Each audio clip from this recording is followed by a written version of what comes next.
عندك مكنة سنجر لكن للأسف بيواجهك مشكلة ان الملاية متمليش معاكي ماسورة الخيط.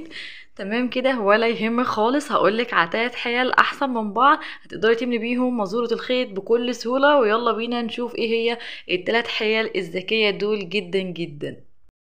صباح فل، صباح هنا او مساء فل على حسب التوقيت اللي انتوا بتشوفوا فيه الفيديو. عاملين ايه؟ لو انت عندك مكنه سنجر سودا في البيت ولكن للاسف بيقابلك مشكله ان ملايه مزوره الخيط بايظه ما بتشتغلش معاكي، ما بتملاش المزوره بالشكل ده، ولا يهمك خالص. في الفيديو ده هقول لك على 3 حيل عمليه وذكيه جدا جدا، وبجد الحيل دي سهله وبسيطه جدا جدا. يلا بينا نشوف ايه هي الحيل دي. لكن قبل ما نقول الحيل دي نصلي على النبي، اللهم صل وسلم وبارك على سيدنا محمد وعلى اله وصحبه اجمعين. يلا بينا نشوف بقى ايه هما ال3 حيل العمليين جدا جدا دول لحد ما تصلحي العطل بتاع ملاية المكنة الخيط السنجر.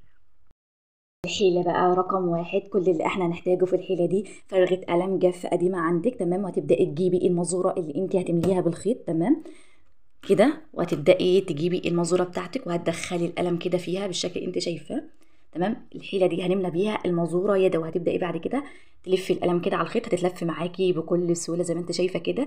اي خيط انت عايزه تملى بيه المازوره هتبداي تجيبي كده فرغه قلم جاف وهتدخلي فيها مازوره الخيط، وهتبداي تلفي الخيط بالشكل اللي انت شايفاه، هيتلفي معاكي بكل سهوله. وكمان انت بتتحكمي في السرعه بايديكي، تمام كده. بجد الفكره دي حلوه واعتمديها، انت لو جربتيها هتعتمديها دايما.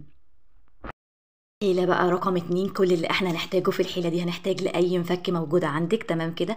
تبدأي تجيبي المفك بتاعك وهتدخليه في الجزء الأسود وهتزقي الجزء الأبيض بالجلدة دي على الطارة بالمفك كده. هتدخلي المفك كده في الجزء الأسود وهتبدأي تزقي الجزء الأبيض بالجلدة دي لجوه، وهتشغلي الموتور بتاعك زي ما انت شايفة كده اهو. المازورة بتتملى معاكي اهي بكل سهولة زي ما انت شايفة كده. اعتمديها، بجد الفكرة حلوة قوي قوي. حيلة بقى رقم 3، كل اللي احنا هنحتاجه في الحيلة دي هتجيبي اي مفك اصغر من المازورة، تمام كده. هتبدأي تجيبي المفك وهتدخليه في المازورة، اهم حاجة المفك يكون اصغر من ماسورة الخيط، تمام كده. وهتيجي هنا ناحية الطارة، تمام. وهتبدأي تشغلي الموتور زي ما انت شايفة كده المازورة،